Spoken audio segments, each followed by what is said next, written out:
icons kwenye msimu wa pili, kwa sababu unajua unaposeti standard ya juu, moja ya changamoto kubwa ni kufanya ya juu zaidi.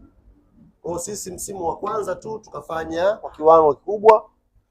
Sasa msimu huu tuna deni kwa wana Kilimanjaro, tuna deni kwa Watanzania, tufanye kwa kiwango kikubwa zaidi. Kwa hiyo tumetumia kama miezi mitatu hapa ya kuchakata hili jambo. Ndugu yetu Laurent Kinabo amekuwa akifanya jitihada kubwa kule Kilimanjaro.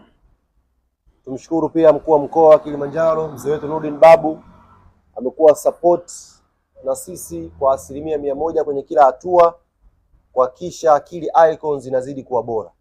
Kwa baada ya vikao vya hapa na pale, tumekubaliana tuingie kwenye key icon season ya pili, na mwaka huu itafanyika siku ya Jumapili ambayo itakuwa ni tarehe 12 ya mwezi wa 7 mwaka 2026. Itakuwa ni Jumapili tarehe 12 mwezi wa 7 mwaka 2026.